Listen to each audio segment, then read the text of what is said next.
Miller. And my name is Ben Falahi. And you're watching WBHA. Today we'll be discussing the new ways that the economy can reduce their energy dependency and create viable energy sources that can help with the environment distress decreasing. And I will explain about the uses of fuel cells and solar energy. And I will explain about the pros and cons of the uses of tidal energy and nuclear energy. 2, 1. And now let's get started. Hi, my name's Heather Miller. And my name is Ben Falahi. And you're watching WBHA. Today we'll be discussing the new ways that the economy can reduce their energy dependency and create viable energy sources that can help with the environment distress decreasing. And I will explain about the uses of fuel cells and solar energy. And I will explain about the pros and cons of the uses of tidal energy and nuclear energy. So let's get started. First off, I would like to explain about nuclear energy. When people think of nuclear energy, they think of radioactive, dangerous waste that can kill anyone near it. But we will be discussing about using this energy as an alternative energy source. Nuclear power plants aren't actually dangerous to operate, or even to live near.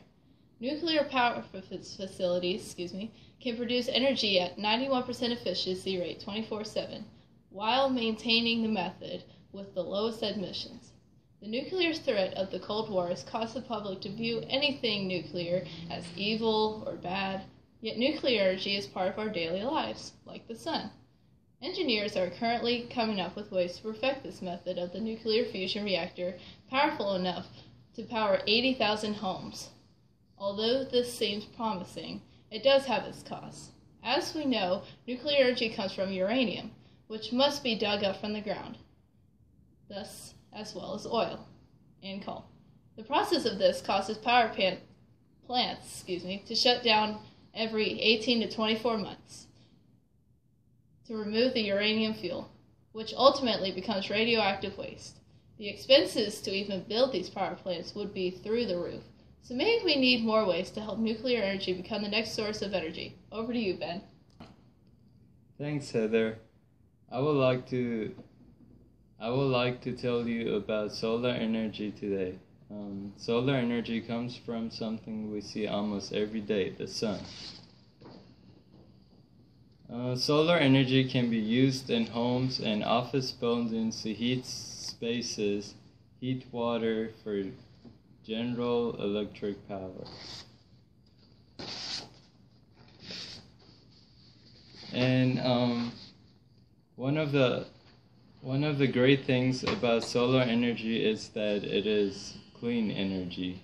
It does not produce air pollutants or carbon dioxide.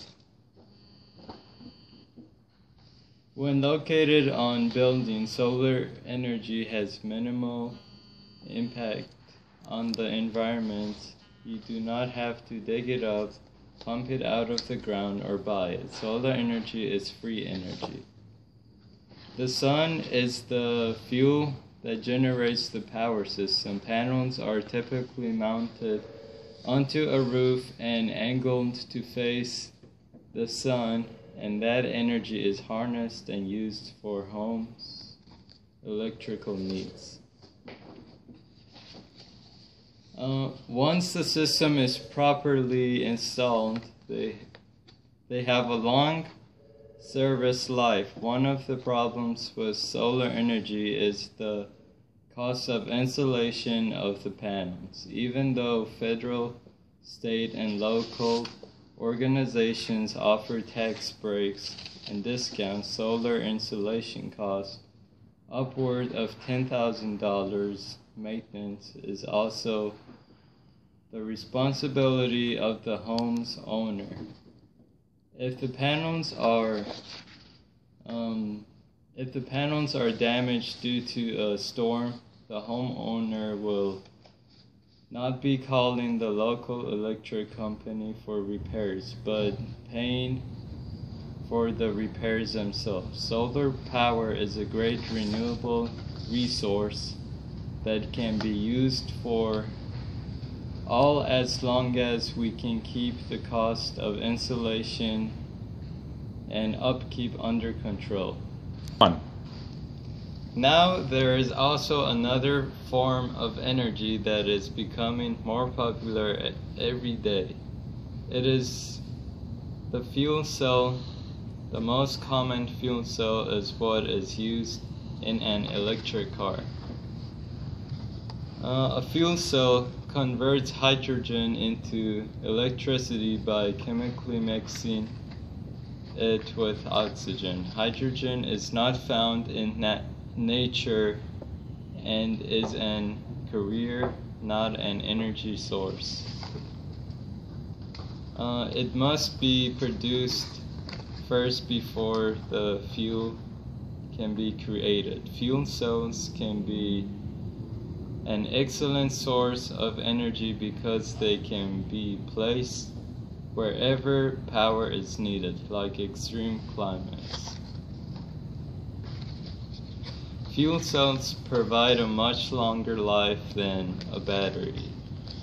They are lightweight and are being developed for portable electronic devices such as laptops and cell phones.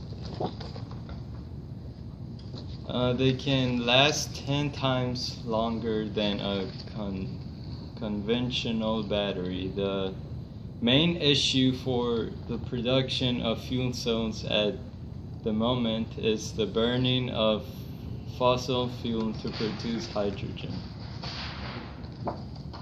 The fossil fuel is needed to separate hydrogen from oxygen to make the hydrogen fuel. The production, transportation, and storage of hydrogen can be difficult, mainly because hydrogen is highly flammable. The existing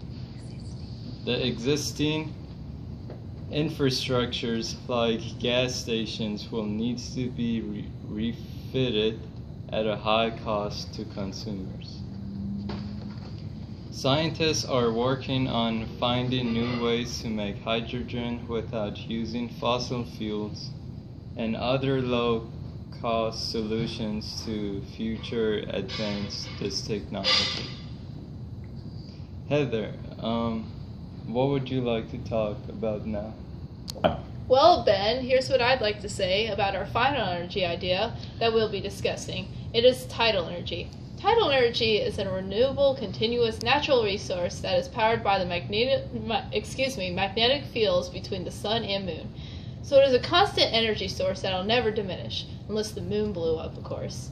This source of energy doesn't emit any climate change, and it doesn't take up a lot of space. Also, unlike other energy sources, tidal energy is highly predictable, since the high and low tides develop with well-known cycles, making it easier to construct the systems with the right dimensions, since we know that it'll be exposed too. So even though the turbines are similar to wind turbines, both the size and the installed capacity has entirely other limitations, not to mention the low cost to build them as well. Also, tidal energy converts almost 80% of power to electricity, unlike oil and coal that only converts 30% to electricity. We don't know the entire effect tidal energy has on the environment, but this type of machinery to collect this energy must be built close to land and rely on the manipulation on ocean levels. Also, this is relatively new energy being looked into, but it is confirmed that tidal energy will be commercially profitable within 2020 with better technology and larger scales. This may also affect marine life, as they may be injured by the sharp edges and open turbines of the machinery, including the ground mounting of tidal power plants can disturb the habitats of diverse sea plants and sea life. Due to low maintenance, this may cause few people to become unemployed, but you gotta love Power of the Ocean. Well, I think we have discussed quite a few forms of producing energy today in terms of what is best and is really a personal decision, but Ben and I both agree that the best source would be a renewable source in combination with a non-renewable source, and best for that would be solar and tidal energy. So next time we will discuss the Nobel Prize discovery this year. Well, that's all for now. We'll see you next time. Have a great day.